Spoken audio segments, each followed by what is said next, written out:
Look, if you are tired of looking amateur on camera, if you're tired of your peers or your competitors looking better than you, then this video is for you. Because the truth is, if you don't look, sound, and feel like yourself on camera, you are performing with low confidence, low energy, and that shows. Building a professional video studio like I did right here will transform not only the way you perform, but your presence. It will change the way people think about you. It will help you look like the expert you truly are. So if you're ready, I'm going to show you my simple 4-step method called the LAVA method.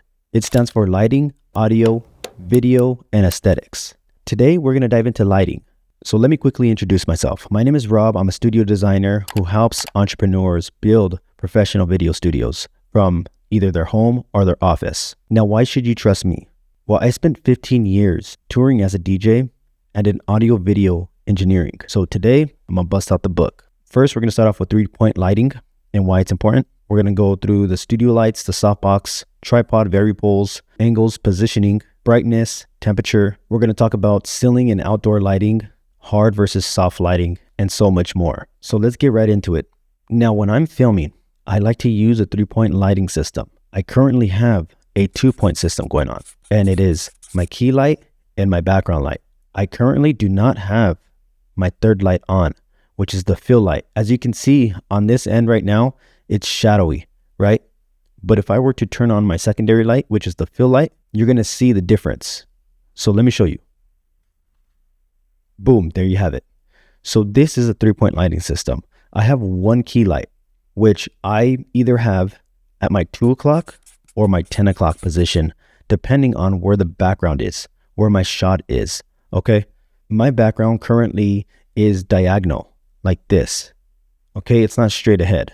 The whole purpose of me putting my light at this 2 o'clock position is for it to reflect off me and the background. If I were to have it at my 2 o'clock position, then it would just go straight to this wall, which you can hardly see in the shot. The studio light I'm using is a newer CB60B, but right now there are some really good quality lights like the Amaron 100X and the Amaron 300X. I suggest getting a studio light like that since it's lighter and you don't have to worry about buying yourself a tripod. You could actually purchase a variable or a flat stand. Have your softbox at a 2 o'clock position, facing at a 45-degree angle right on your face. You want it around 4 to 6 feet away from you. So the point of putting it at a 2 o'clock position and not a 3 o'clock position is because of the shadowing.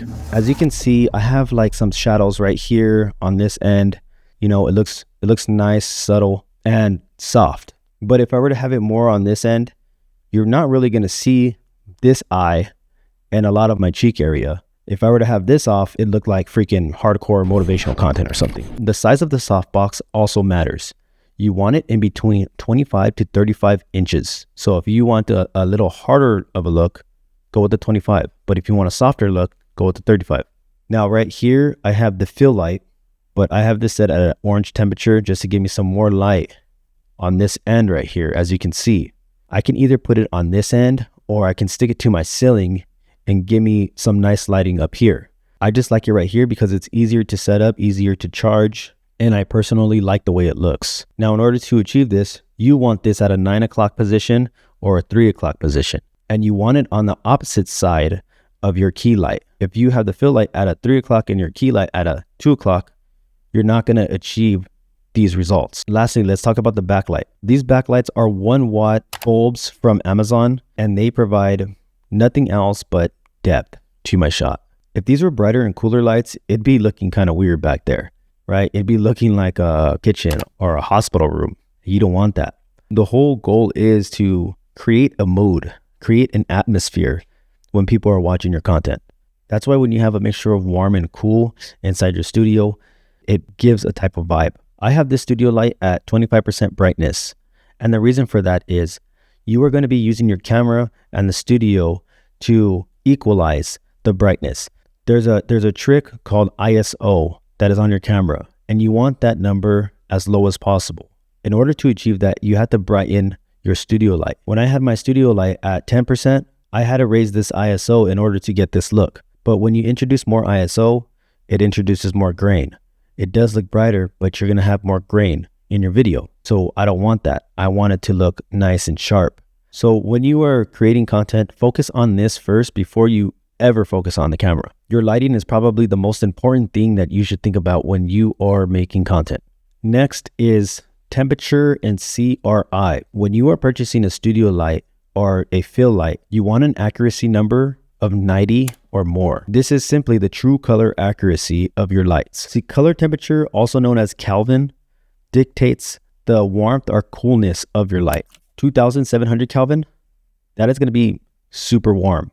When you hit 6500 Kelvin, that's going to be super cool. Now you want a sweet spot, and that sweet spot is in between 4800 and 5200 Kelvin. I have this studio light right now at 5000 Kelvin. So for your softbox, should you go grid or no grid? That is also a personal preference. Without the grid, you're going to get a lot of light leak going into your background, going everywhere basically. And I like that look because it shows my background, you know, and I like to show my background.